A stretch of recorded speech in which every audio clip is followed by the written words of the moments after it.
Okay, we're up to the Gemara Daf Pei Testament Aleph, the top line. The Mishnah said that the purpose of the Chatzi Lug Shemen was to be used for the oil of the Toida loaves. Now there were 40 loaves of the Toida, 10 chametz, 30 matzah. And as the Gemara is going to explain, the Chatzi Lug was distributed amongst the 30 matzah. Now Tanya. Now let me read you the pasuk before we do the Gemara, because I think the pasuk will help. The 30 loaves of matzah was rekikim, matzos, and revichim. But the pasuk says as follows: Hikriv al zevach hatoida chalos matzos. So the matzah, the first 10. Bilois b'shemen with oil. Doesn't say how much. Rekikim matzos mishuchim b'shemen, and the rekikim, the second set of wafers, also with shemen. B'sailus merkeves chalos beluas b'shemen. And the revichim, the last 10, were also with shemen. It says that shemen 3 times. We're going to focus on the first 2, and then we'll get to the third in a second. Why does the pasuk have to say b'shemen twice? Just say b'shemen once. So ilo nemar b'shemen echad, says the Gemara. If it only said shemen once, says Rabbi Kiva, I would say that if it just said shemen once, I would say how much oil. It doesn't say how much. Well, we know the standard mincha was a lug, so I would say b'shemen is a lug. Now that it says b'shemen twice, so b'shemen is a lot. It's a riboy acha riboy, and riboy acha riboy elamayit. Anytime you have 2 phrases that are extra to be ribuyim, to be to marbe, so the first shemen is marbe a lug, the second shemen is also marbe. Anytime you have 2 positives, it becomes a negative, so it actually downgrades it to a chatzi lug. Have a riboy v'acha riboy and riboy acha riboy elamayit. Mirakas l'chatzi lug. Okay, so it's a half a lug for the 30. Now, 2 things we haven't addressed. First of all, we haven't addressed the b'shem at the end of the puzzle. We'll get to in a second. The question is like this: from a technicality perspective, a riboy acha riboy is where I have the basic concept. Okay, then I have 1 riboy, and then I have a second riboy. Over here, I don't really have a basic concept. I don't have 2 riboys. I have the word b'shemen once. Now, the first one is just to tell me that there's oil, because there are some minchas that don't have oil, like the sinner's mincha doesn't have oil at all. The first b'shemen is not a riboy. The first b'shemen is just establishing there's oil. Then there's the second b'shemen, which is the first riboy. So why are you mentioning it? Meaning, the Gemara implies that both the word b'shemens, the 2 word b'shemens are extra. And once they're both extra, then it's a double positive, which becomes a negative. Why are they both extra? Isn't the first one just necessary to establish that there is oil? And in which case, there's no 2 that are extra, there's only 1. The first is to establish there is oil. The second is to tell you that there's a lot of oil. Why do you say that there's 2 extra and then it becomes a double positive, which becomes a negative? Why do we say that? Says the Gemara, it's not a double positive because the first one is just to establish that there's oil. So the Gemara says, no, I'll say it out. So we say it inside. You don't need the first one to establish his oil. I know there's oil, because the only time there's no oil is by a sinner's mincha. So I know pashtus that there's oil. So I start off with the svara chitzaina that all menachos have oil, and the standard mincha is a lug. So the first bashemen is extra. The second is bashemen, meaning the first bashemen is to tell me that it's a lot of oil, like a lug. The second bashemen is now a double positive, which actually says, no, we're going to downgrade it to chatzi lug. Ella ilulay number b'shemen kolikar. If there was no word b'shemen at all, I don't need the first one to establish it. Why? I would say, hey, you see, Amerikachol menachos lug. Pashtus, a mincha has oil. So I don't need the word b'shemen to tell me there's oil. Every mincha has oil until you're told otherwise. Achshir, so the word, both b'shemens are extra. To be marbe, a double marbe is a miyut. Good. So we've explained the first 2 b'shemens is to tell me that the 30, that the lachmei, the matzah of the toida, the 30 lachmei toida that are non-chametz get a half a lug. Now, why is the last b'shemen? So the Gemara is going to explain. I'll say it out, so we'll see it inside. The last b'shemen is to tell me like this. The first flow of the pasuk is the first b'shemen is by matzah. The second b'shemen is by the rekikin. The third b'shemen is by the revichim, the third type. The pasuk is telling me I have a half a lug for all 30. So what I would do is you take a half a lug and divide it evenly amongst 30. The Gemara says no. The extra b'shemen at the end tells me that we actually take these 30 and we split into 2 categories. There's matzah and rekikin, which are one group, and then the revichim, which are another group. I take the half a lug and I split it. A quarter lug for the 10 revichim and a quarter lug for the 20 matzahs and rekikin. That's the word. The extra b'shemen at the end is to tell me that you don't split up the chatzi lug equally amongst the 30. you split it half for 10, half for the other 20. The word Bashemen by the Revichin tells me that it has half of the oil. That's what the Gemara says. You might think that the half a lug should be equally distributed amongst 30. Amongst the 10 chala, the 10 rekikin, and the 10 revichin. The word Bashemen at the end tells me it's not necessary. So Ri Bashem Revicha, it tells me that half of the oil should go for those 10 alone. Okay, it says how do you distribute it? Maybe chatzi lug, you bring a chatzi lug. You split a quarter lug into 2 quarter lugs. Chatzi lechalas rekikin, a quarter lug for the 20 chalas and rekikin, and chatzi revicha, and a quarter lug for the 10 revicha. This has all been Rabbi Akiva's Yisoid, that the source that the lachmei toida get a chatzi lug is from this drasha of Bashemen Bashemen. Rav Elazar ben Azariah says, Akiva, you could sit here making drashas all day. I don't agree with you. It's not a drasha. It's halacha Meshem Sinai. So he agrees with him, but he believes the halacha Meshem Sinai. Chatzi luk shemen l'toida. The fact that there's a chatzi luk for toida and revi'ah shemen l'nazir, and the fact that there's a revi'ah for the oil of the lachmei nazir, and echad asayim shebei nida l'nida, and the 11 days between nida, which is dam levina and dam ziva, which is not for now. All of these halacha Meshem Sinai. And therefore, I agree with you, but it's halacha Meshem Sinai. Okay. Now, the Mishnah brought down a machlokes as follows. Generally, the standard mincha has 1 isaron for 1 lug. The question is, what if I donate 60 isaron? So, the Tana Kama says, then it gets 60 lug. Rav Elazar ben Yaakov says, even 60 isaron gets 1 lug only. So, Tana Rabbanan, the Gemara is going to explain where is the drasha based on? Where does it come from? So, Tana Rabbanan, b'mitzayra ani. Now, a wealthy mitzayra brings 3 animals and brings a mincha containing 3 isaron of mincha, of flour. The pasuk then says that a poor mitzayra, it says isaron, balul velug. It says he brings 1 isaron and 1 lug. So it says the Gemara, limit al isaron shetan lug. Divrei Chachamim. So the Chachamim say, you see from this extra pasuk, as we'll see in a moment, this pasuk is extra, because I don't really need the pasuk, because I could sort of figure it out on my own. If a wealthy mitzayra brings 3 animals and he brings 3 isaron, then if I know that a poor mitzvah brings 1 animal, I could tell you it's 1 isaron. Why does the pasuk have to say 1 isaron and 1 lug? So the Chachamim say it's telling you a ratio. For every isaron of a mincha, you need a lug. So if you donate 60, you're going to bring 60 lug. Rav Elazar ben Yaakov, no, they say no. Afilu mincha shoshim luga. They disagree. Always 1 lug is the cap. Shenemar, because it says in that same pasuk, la mincha v'lug shemen. So basically, the pasuk is saying it's 1 isaron for 1 lug. The question is that telling you that 1 lug is the max, or that's the ratio, and then you could potentially, multiply it? Rav Nachem Elazar ben Yaakov, hi isaron bal v'lug ma'avalei. What does Rav Nachem Elazar ben Yaakov do with that pasuk, which is the source the Rabbanan have that for every isaron there's a lug? How lugufei? They say that's not an extra pasuk to extrapolate further. That's just telling me that a poor mitzayra brings a mincha of an isaron and a lug. The Rabbanan are assuming that it's extra because they say I can figure it out, as we'll see in a moment. They could just figure it out rationally. Therefore, this pasuk is telling me this is the ratio forever. Rabbi Elazar ben Yaakov says no. There's a lug is a max. So why does the pasuk have to say this? This is just telling me that a poor mitzayra brings 1 animal, brings an isaron, and brings a lug. The Rabbanan say no, it's extra. I'll tell you why. I don't need the pasuk for the poor mitzayra. Why? Because I can figure out rationally. A wealthy mitzayra, shloisha kabanas, brings 3 animals, shloisha yisroinis, and brings 3 isarons of mincha flour. So it's 1 isaron per animal. So hachad chad carbon, chad isaron. So over here, the pasuk already said I bring 1 animal, brings an asham. So once you bring 1 animal, I know it's an isaron. So this pasuk is extra. They believe it's not extra. How does Rav Elazar ben Yaakov and Rav Nachem disagree? How do they explain it? No, I'll tell you why it's necessary. Because I may think like this. A wealthy mitzvah brings 3 animals and 3 isaronos. A poor mitzvah, the pasuk says 1 animal. So the Gemara is saying, so the Rabbanan say, I don't need the pasuk to tell me it's 1 isaron because I can figure it out based on the ratio. It's extra to tell me that for every isaron you get a lug. The Rav Elazar ben Yaakov says, no, I'll tell you why it's not extra. I could argue that because he's a poor mitzayra and HaKadosh Baruch Hu's having Rachmanis on him, he doesn't have to bring 3 animals.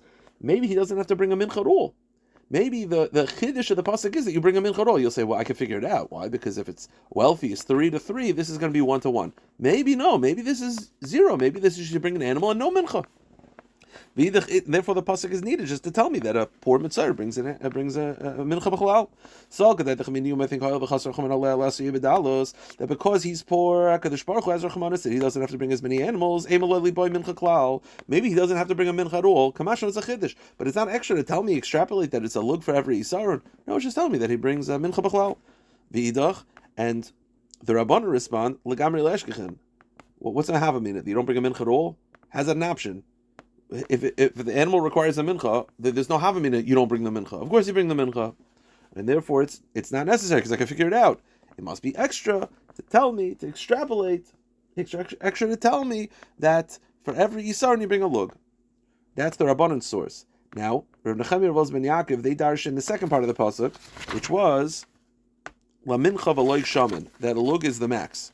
Rabbanan hay mincha v'loik shaman. What do they do with that pasuk? So misnad of mincha shli pachas medavar ton lug umayni usar. They're saying that this pasuk is not telling me that the max is a lug, and regardless of how many isronos you just have one lug. It's telling me that when you donate a mincha, you need to at least donate an isaron. When the pasuk says La mincha v'loik shaman, it's telling me not the max, it's telling me the minimum. That when you donate a mincha, you need to be a lug and an isaron. That's the minimum. The Yidach, Tarti Shamina, and Rav Ben Yaakov and Nechemia, they darshan both. They're able to figure out both. Okay. The Mishnah then said that 6 lugin was used for the bull, and 6 lug was a half a hin. Because a hin is 12 lug. Minolan, how do I know all these ratios? How do I know that a bull brings, that with a bull you bring 6 lug of oil, which is a half a hin. The pasuk says you bring a half a hin. Now, hin is tracer lugi haven. A hin is 12, so a half a hin is 6. The chsiv shemen zayis. How do I know a hin is 12? Uksiv shemen mishchas kodesh yeh lilu darisechem. Zeh is gematria tracer haven. Zeh is 12. So it says hin, the word zeh, which means hin is 12 lugin. A half a hin is by definition 6. Okay. Then the Mishnah said that they would fill up each candle of the menorah was a half a lug. Minalimi, how do I know this? The Tan Rabbanon, Me'erev HaBoker, the pasuk says that the candle should be arranged from evening until morning. Now the simple pshat of the pasuk is that you're supposed to be preparing it from evening to morning. Obviously now you're supposed to light it, that it lasts. So Tein Lamidasa Shetetelekes Vehilechas Me'erev HaBoker. It means you have to put enough oil that it'll last from night until the next morning. Another drasha of the Gemara is that there's no other service other than the menorah that's done after sunset. Meaning all the avodas are usually done during the day. This is done at night. Now, how much oil? The shira chamini. The pasuk is telling me that it has to last from night until the day. How much oil is that? Shira chacham. Chazal figured it out. It's lug. Chatzi lug miorta tzav. It's a half a lug. Now, in order for the Rabbanan to do this, they needed to experiment. They needed to test it. So they eventually got that half a lug is the amount. The question is, did the Rabbanan experiment by putting in too much and then whittling it down, or did they start too little? It's a mitzias. Which one did they approach? Did they start too little and then build their way up, or did they start too much and build their way down? So ikar de amri milmayla lamata shiru, ikar amri mimata lamayla shetzamachloikes. Some say Chazal started too little and then built their way up. Each day they added a little oil until they got the right amount by the menorah. And some say they started too much and they whittled it down. So, and the difference between these two, you'll say, what's the difference? The difference is in ideology. The opinion that says that they started from smaller to larger amounts. It's so why would they start smaller? Because they knew HaKadosh Baruch Hu didn't want Klal Yisrael to spend so much money. So they wanted to be a little bit more cost effective. So you start less and then you build your way up. But the other opinion says that they actually started with too much. They said, why do you start with too much? It's waste. Because the Beis Hamikdash is not a place to be cheap. There's no thinking about money in the Beis Hamikdash, and therefore they started with too much oil, and then they whittle their way down. Okay. New Mishnah. The Mishnah is dealing with the Nesachim. Now, generally, the term Nesachim is for the oil, is for the wine, the wine libations. Now, in this Mishnah specifically, the Gemara in the beginning will understand that we're talking about the mincha itself. So ma'arvin niske parim niske elim. You're able to mix implying even l'chachila, you can mix the nisachim of the bulls with the nisachim of the rams. So let's say, again, the Havamim of the Gemara, what it means is, I have some of the mincha of a bull carbon, let's say some of the kmitza, and I have some of the mincha of a ram. I can mix it together l'chachila. You say, why would you be able to mix it together l'chachila? Isn't it going to affect the ratio? It's all going to be burnt anyways. You say, what's the difference? You say, why would you be allowed to? Because while the ram and the bull don't have the same amount, the ratio is the same. Meaning, the bull is, I think it's, what was the amounts again? The amount for the bull is 3 isaron to 6 lug. So it's double, it's 2-to-1 ratio. Same thing with the ram. The point is, the oils might be a different amount, but the ratio is the same. Therefore, if you combine it together, it's not going to affect, it's not going to be like too much flour, too much oil. It's the same ratio. Nische kvasim and nichse kvasim, and you can mix the nisachim of lambs with the nisachim of lambs, because they're both the 3-to-1 ratio. Shal yachav shal tzibur, you can mix an individual carbon with a communal carbon. Go to the next page. Shal yom shal emish. The halach is by the nisachim is that if I bring a carbon today and I don't have a mincha, I can bring it the next day. I can mix today's mincha with tomorrow with the guy who brought a carbon yesterday. It doesn't make a difference. But what you cannot do is mix a mincha where the ratios are off. You can't mix the nesachim of lambs, which is 3-to-1 oil ratio, to the nesachim of bulls or rams, which are 2-to-1, because then too much oil it'll affect it. But regarding these that you're not supposed to mix together, which is rams and let's say lambs and bulls, if you mixed, there's 2 different ways you can mix it. You can mix it that I have the lamb in my hand, the lamb mincha already mixed with oil and flour, and I have the bull mincha already mixed with oil and flour. They can mix together, but there was a moment where they were already kosher. Then it's fine b'diavad, v'nisar v'ksherim. But im ad shalei bal al pasal. But let's say they got mixed in before they were actually already a finished product. They got mixed in their flour state, meaning I have a bowl of flour and oil and I have another bowl of flour and oil. They get mixed together. They weren't actually prepared yet. Then if they get mixed before they were prepared, there was never a moment of kashrus, then it's possible b'diavad. There are times, so it sounds like in the Mishnah, you could lichachila mix, let's say, a bull and a ram, but a bull and a lamb, that is b'diavad kosher if it was already mixed together and then they fell into each other. But if they were mixed in as raw ingredients, then it's a problem. One more halacha, and this will take us. This will be the end of today's daf. Hakeves haboim ha'omer, the ola lamb that's brought with the omer on the second day of Pesach. There was double amount of flour. The standard mincha has an isaron. This one had 2 isaron. But even though the mincha is doubled, lo hayu nesachav kfulim. The ola lamb, although it had double amount of flour, it did not have double amount of oil and wine. So the oil and wine was the same standard oil of wine. It just had double the amount of flour, as we'll darshan in the pasuk. Okay.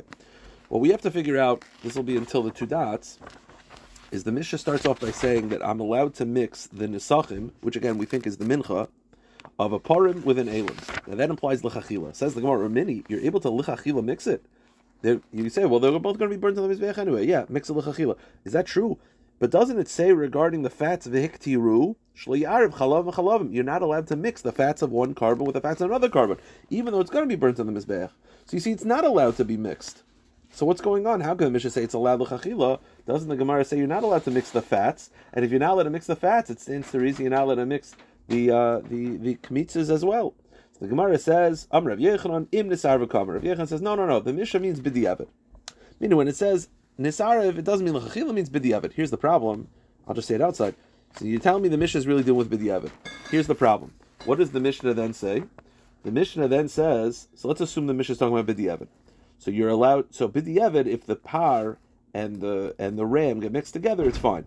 Then what does the Mishnah say? You're not allowed to mix the par and the lamb. And now you're telling me that means even b'diavad it's a problem. So again, we thought the Mishnah was talking about l'chachila. If the Mishnah is talking about l'chachila, it's an easy flow. L'chachila, you're allowed to mix a par and a bull and a ram. You're not allowed l'chachila to mix a bull and a lamb. But if it did, b'diavad, oftentimes it's going to be kosher. Again, depending on if it got mixed in as raw ingredients or not. Fine. So it's l'chachila and then b'diavad, it's fine. But now you tell me no. It's never l'chachila allowed. It's only talking about b'diavad. So you're only allowed to do b'diavad, a par and a ram are b'diavad kosher. then what does the Mishnah say about the par and the lamb? Then it says that's also kosher b'diavad. So what's going on? The flow of the Mishnah doesn't work. Says the Gemara, Ihachi. What does the Mishnah then say? If you tell me the Mishnah means b'diavad, the flow doesn't work. It then says, Ein ma'arvin nischik kvasim nischik par ve'elim. You're not allowed to mix the nesachim of a lamb with the nesachim of a bull. V'afilu nesarv nami loy v'amid tiktani seifa bolin im le'atzman v'ilu b'fnei atzman nesarv ksherim. The Mishnah then says it's kosher b'diavad. So you see, that part is b'diavad, which implies the beginning of the Reisha of the Mishnah is l'chachila. So that's a kasha. So Amr Abaya says a different shot of the Gemara. The Mishnah is not talking about the mincha. We're talking about the mincha taka is burnt on the mizbeach. It's not allowed to be mixed because it's like the chalev, which has to be separated. So what is the Mishnah talking about when it says l'chachila is allowed? It's talking about the wine. The wine is poured on the mizbeach. I'm allowed to take the wine of a bull and l'chachila mix it with the wine of a ram. But I'm just say it outside. But I'm not allowed l'chachila to mix the wine of the bull with the wine of the lamb. You say, what's the difference? Wine is wine. I'll tell you why. We're afraid that if we mix the wine, we might come to mix the minchas themselves. So the minchas themselves, you're not allowed to mix at all. L'chachila, any of it. Now, if you did, b'diavad it'll be fine, often in many cases. But the wine you're allowed to l'chachila mix, as long as the minchas are the same, then we allow you to mix the wine l'chachila. If the minchas are different, we're afraid that if you mix the wine, you might come to mix the mincha as well. Amr by hachi gomer ma'arvin yenam im nesarav salta v'shlon. It means you're allowed to mix the wine. So says the Gemara. So you're only allowed to mix the wine im nesarav salta v'shaman. Meaning, if the flour. So the answer is like this. In general, I'm saying. Let me re-speak this out. You're not allowed to mix the wine l'chachila in general because we're afraid that if you mix the wine, you might come to mix the flour. When is the Mishnah saying you're allowed to mix the wine? If the mincha is already mixed, b'diavad, then I can l'chachila mix the wine. So I have a bull and a ram. I'm not allowed to l'chachila mix the flour, mix the mincha. If the mincha is mixed, then I'm allowed to l'chachila mix the wine. Says the Gemara. So I'm only allowed to mix the wine l'chachila if the mincha is already mixed. But doesn't the Brisa say doesn't the Brisa say you're allowed to mix the wine l'chachila in all situations? So how could you say you're only allowed to mix the wine if the mincha is already mixed? I thought you're allowed to mix the wine l'gamri. Alamra Abaya hachi gomer. This is how you're supposed to read the Mishnah. Heicha do huktar salt and vishmana. If the flour and oil not only were they already mixed, they were already burnt. So now there's no chance of future mess-ups. So they're already burnt in the mizbeach. Then ma'arvin yain l'chachila. Then you can mix the wine l'chachila. Heicha deloy huktar. But if they were not burnt already, they were just mixed. Ma'arvin nami yain. Then you're able to mix the wine. Vimlav. But if flour oil are not mixed at all, ein ma'arvin. Then you can't mix. So there's like l'chachila, and then there's b'diavad. So l'chachila, if it was already burnt, you could mix the wine. If it was not burnt but it was already mixed, then you could also mix the wine. But if it was not mixed yet, then you can't mix the wine l'chachila because we're afraid that if you mix the wine, you might come to be minasar of the flour as well. Now, so the Gemara is saying like this. Yeah. Okay. All right, new Gemara, and we said that the keves, the oila that goes with the oimer, is double the amount of flour, but the same amount of oil and wine as a standard mincha. Gemara is going to bring a drasha. Tan Rabbanan umincha sai shnei esrainim. The pasuk says that it has two esrainim. Limit al keves haboim oimer tells you that the oila that goes with the oimer is sheminchasik fula, is double the amount of flour as a standard mincha. Yachol shem sheminchasik fula kachiyene kafel. You might think that if it has a double amount of flour, it should have double amount of wine from the standard mincha. Tamaloyma v'niska yain revisahin, same revisahin. Yachol yain kafel. You might think that the wine is not double shein nichlo minchasik because the wine is not mixed into the flour. Avi yishmane kafel shenichlo minchasai, but the flour, the oil which is actually mixed in the flour, maybe it should be doubled. Meaning, because there's double amount of flour, I should mix double amount of oil. Tamalem v'niskai. V'niskai means kol nechasav le'el revius. V'niskai means it's nesach, it's libations. All libations are the same. What does that mean? My Talmuda. Amrav is like ksiv v'niska. It says v'niska, which is a reference feminine. Ukrin v'niskai, but we read it v'niskai with male. Ketzad niska de mincha keniska de yayin. Niska the hay is a reference to the oil, and the niska with a vav is a reference to the wine, and they're the same. Ma yain revius, Hashem nam revius. Just like the wine is a revius, and so to the oil as well, and therefore it's not doubled. One last halacha, and that is we know that when a carbon outside of a chatas and a carbon pesach, when a carbon is brought shaloi lishma, it's still kosher, but you're not yotzi your obligation. You have to replace it, but it's still kosher. So I'm Rabbi Yochanan. Asham mitzora sheshachta shaloi lishma. If an asham of the mitzora was shechted shaloi lishma, it's still to nesachim. It still requires its nesachim. Meaning, don't think that because it's shaloi lishma, I don't have to bring the accompanying mincha, the accompanying oil and wine. No, it still needs it. Why? You'll say, but it's not kosher. I'm not yotzei mechiyav anyway, so why do I have to spend the money on a mincha? I'll tell you why. Shemiyat omer came psalto. The whole point is when it's shaloi lishma, it's still kosher. You're not yotzei, but it's still kosher, which means you have to treat it the same. And therefore, if this asham, if I bring it without its libation, I'm in essence saying it's no longer an asham, because an asham has its libations. Therefore, so I have this asham which comes with a mincha, comes with the oil, comes with the flour and wine. I show up to the base of mikdash, the shechta shaloi lishma. At that point, you still have to treat it regular. Why? Because that's the whole point. It's still kosher. And if you 86 the nesachim, you nix the nesachim, it's no longer kosher. You're clearly treating it as a pasul carbon. So you see from this yisai that whenever something has like accompaniment of a mincha, oil, wine, whatever, and then it's shaloi lishma, you still have to treat it as if it was lishma. Maskler of Menachos bar Gada Elamiata. According to this logic, keves abama omer. We just got finished saying that the ola that goes with the omer is double the amount of flour. If you were shechta shaloi lishma, temin chasek fuli, you'd have to bring double amount of flour. Why? Shemata omer kin, because if you don't bring the double amount of flour, you bring the standard amount of flour. Pisalto, then you're basically saying it's no longer the ola that goes with the keves. Similarly, the tamid shel shachar sheshachta shel shma. If the tamid of shachar, this morning tamid, was shechta shel shma, yeton shnei gezirim b'kohen echad, it would still need the 2 blocks of wood that always go with the morning tamid. Why shemiat omer kain? Because if you omit it, psalto, you're treating it as invalid. The tamid shebin arbaim sheshachta shel shma, and the afternoon tamid that was shechta shel shma, yeton shnei gezirim b'shnei kahanim. Again, it would need the 2 blocks of wood that go with the afternoon tamid. Shemiat omer kain psalto. So according to you, this should be true as well. So why is it mentioned? So the Gemara says, you're right. Yeah, that's also true. All those things make sense. Abaye said the reason why it wasn't mentioned is he mentioned one example. Rabbi Yochanan mentioned one example, but the truth is you're right. Anytime you have a carbon that has accompaniment, the flourish stuff, the nesachim, the wood, whatever it is, if you shechta shalosh mud, it has to be brought properly. Rava ends with this. I'll undo the Rava's pshat. Rava says we'll get to the Mishnah. No. Rava says the truth is all these oilas, tamid shel ben shachar, tamid shel ben arbaim, tamid shel shachar, the oil of the oimer. The truth is, if you shechta shel shma, you don't have to bring the special stuff. You don't have to bring the extra wood. You don't have to bring the double isaron. Why? Because you'll say, but yeah, but if you don't, that means you're treating a puzzle. No. Those are obligatory oilas. Obligatory oilas. Sorry, just finishing up today's daf. We'll be done in 2 minutes. Obligatory oilas are if it's done shaloi lishma, you say, well, it's puzzle. True, it's not. I'm not yotzei my obligation anymore. But if it's an obligatory ola standard, but if it's shaloi lishma and I omit the double isaron, I omit the extra wood, I'm not treating it as puzzle. I'm treating it as an optional ola. I'm still treating it as an ola.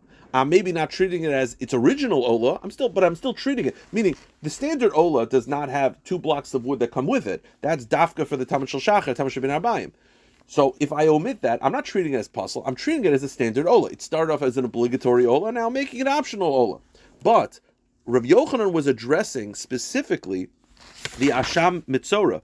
The asham mitzora, if you don't bring the nesachim, then what you're doing is you're treating it as like an optional carbon. Every asham requires nesachim. There's no other category. So by the olas, they have the standard. There's the optional ola, which doesn't have these things. The obligatory olas that have those things. So if I omit the obligatory aspects, I'm still treating it as a kosher carbon. I'm just treating it as an optional ola. But asham mitzora, so it could be taka the ola that comes with the omer. You don't have to bring the extra isaron, and the tamid shel shachar, tamid shel ben arbaim, you don't have to bring the extra wood. If it was shachtel shel shma, and you're not treating it as puzzle, you're just treating it as, instead of an obligatory ola, an optional ola. But an asham mitzora, Rabbi Yochanan said, is 100% true. If an asham mitzora is shechta shel shma, you still have to bring the nesachim. I'll tell you why. Because if you don't bring the nesachim, then it's no longer an asham. In Asham, and by the way, there's an optional Ola, obligatory Ola, there's no optional Asham. And therefore, there's only one type of Asham which has an Nesachim. There's no other pitches. It's just that. So says the Gemara, Rava Omar, we'll end with this. When it comes to Ola, so you're not treating it as an obligatory Ola, you're treating it as an optional Ola, but you're still treating it as an Ola. Therefore, you don't have to bring those extra things, and you're not saying it's possible. You're just treating it as an optional Ola. But over here, when it comes to Hasham Mitzorah, if you don't bring the original Nesachim, Asham Nedava Mi'ika, there's no other option. There's no optional Nedava, and therefore you have to bring the Nesachim, even if it's Shechta Shalol L'Shema, because if you don't, you'll be treating it as puzzle. When with this, Tani Kavas Rav Yochanan, the Brisa says the name of Rav Yochanan, the Brisa quoted by Rav Yochanan, Hasham, the backs of Rav Yochanan, it says Hasham Mitzorah Shechta Shalol L'Shema.